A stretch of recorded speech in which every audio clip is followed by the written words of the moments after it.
Ustadz mau tanya, di daerah kita ini kalau menjelang Ramadan ada acara ruahan. Pertanyaannya, apakah kita boleh makan yang dikasih sama yang punya acara?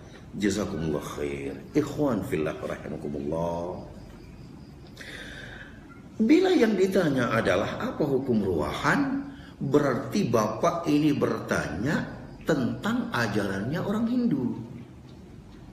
Apa hukumnya ruahan? Berarti bapak itu bertanya tentang ajarannya orang Hindu, bukan ajaran Islam. Kalau ajaran Islam, amalan Islam ditanya, boleh dikeluarkan dalilnya. Ustadz, apa hukumnya memperbanyak puasa di bulan Sya'ban? Jawabannya sunnah, bagus, karena praktek dari Rasulullah SAW memperbanyak berpuasa di bulan Sya'ban. Nah, kalau ini memang terkhusus yang ditanya amalan Hindu, apa hukumnya ikutan amalan seperti orang Hindu? Apa itu? Mereka orang Hindu meyakini bahwa di bulan Sya'ban itu adalah bulan di mana ruh-ruh orang yang ada di kubur, orang mati di kubur dikembalikan ke kuburnya, sehingga kita bisa bertemu dengannya.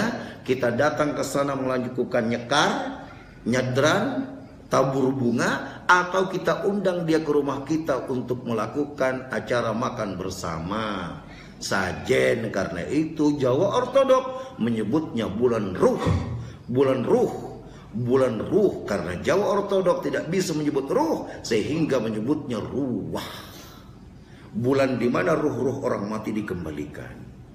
Nah, ini bukan dari Islam. Sedangkan bacaan Yasin, bacaan tahlil itu setelah ajaran Hindunya, amalan Hindunya diamalkan, ajaran kalimat tahlil, kalimat bacaan Al-Quran dimasukkan ke situ. Nah, jadi yang ada, apa hukumnya membaca kalimat tahlil? Baik. Apa hukumnya membaca Al-Quran? Bagus. Tapi apa hukumnya mencampurkan ke sana ajaran Hindu? Haram. Jadi jangan juga kita semena-mena langsung sembrono aja, apa hukumnya ruan? Haram itu bidah. Bukan. Berikan dulu pemisahan. Apa hukumnya tahlilan? Haram. Jangan, tahlilan itu hal yang wajib. Afdalul dzikri la ilaha illallah. Sebaik-baik kalimat zikir adalah la ilaha illallah. Ayat Al-Quran juga bagus dibaca, dan di antara ayat Al-Quran adalah surah Yasin. Tapi bila kita mempertanyakan itu, diletakkan di mana dia? Nah, ini ketepatan bacaan Yasin itu, bacaan tahlil itu diletakkan ke acara orang Hindu. Seperti acara orang mati. Itu bukan tahlilan namanya, kenduri. Orang Hindu mempercayai bila kamu mati, hari satu dan hari ketiga itu masih gentayangan di rumah muruhnya. Jadi kamu adakanlah acara. Hari yang ketujuh kamu adakan lagi, karena dia akan mengadakan perangkatan menuju perjalanan ke surga atau nirwana. Hari yang ke-40 kamu adakan lagi karena ia udah sampai ke surga. Maka kamu adakan cara selamatan lagi.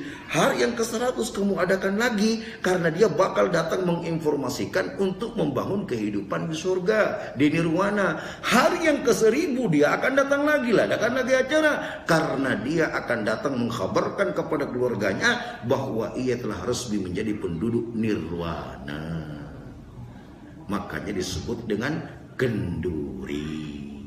Hari 1, 3, 7, 40, 100 dan 1000. Nah, apa hukumnya ini? Haram. Bagaimana dengan tahlilnya? Jangan masukin tahlil ke situ, ini ajaran Hindu. Jadi dipisahkan. Kalau katakan apa hukumnya tahlilan, wajib lah. Apa hukumnya baca Yasin? Wajib. Tapi apa hukumnya menggabungkannya ke sini? Ya, dah boleh, itu acara Hindu.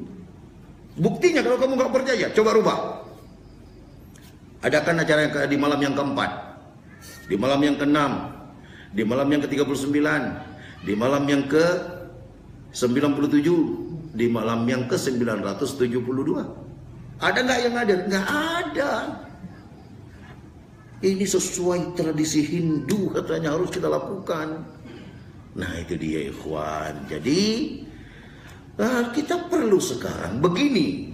Kepada juga para pemirsa di rumah yang berbahagia, Kita juga tidak kemudian semena-mena memberikan menyalahkan saudara kita. Hanya cuman kita ingin menyadarkan untuk memisahkan mana yang sebenarnya ajaran Islam yang perlu kita amalkan, yang benar-benar ada tuntunannya, mana yang tidak, dipisahkan. Sekarang kita harus mampu memisahkannya satu demi satu kepada masyarakat kaum muslimin, karena sekarang udah tercampur. Jangan langsung main tebang-tebu. Mereka nggak tahu. Harus dipisahkan dulu. Dan kemudian yang kedua, pemirsa di rumah yang berbahagia, ajaran Islam ini masih terlalu banyak yang belum teramalkan oleh kita. Gak mesti menjiplak dari orang Hindu, gak mesti kemudian mencontoh dari orang Kristen, dari orang Yahudi. Terlalu banyak mesti amalan Islam. Maka gimana caranya? Itulah pentingnya berilmu, duduk di majelis ilmu biar tahu mana amalan yang betul-betul yang datang dari Nabi kita Muhammad sallallahu alaihi wasallam. Wallahu a'lam bishawab. Sekali lagi, bila ditanya, ruwahan itu bahasa Hindu, bukan bahasa Islam. Namanya aja dari bahasa orang Hindu, apalagi hukum pelaksanaannya.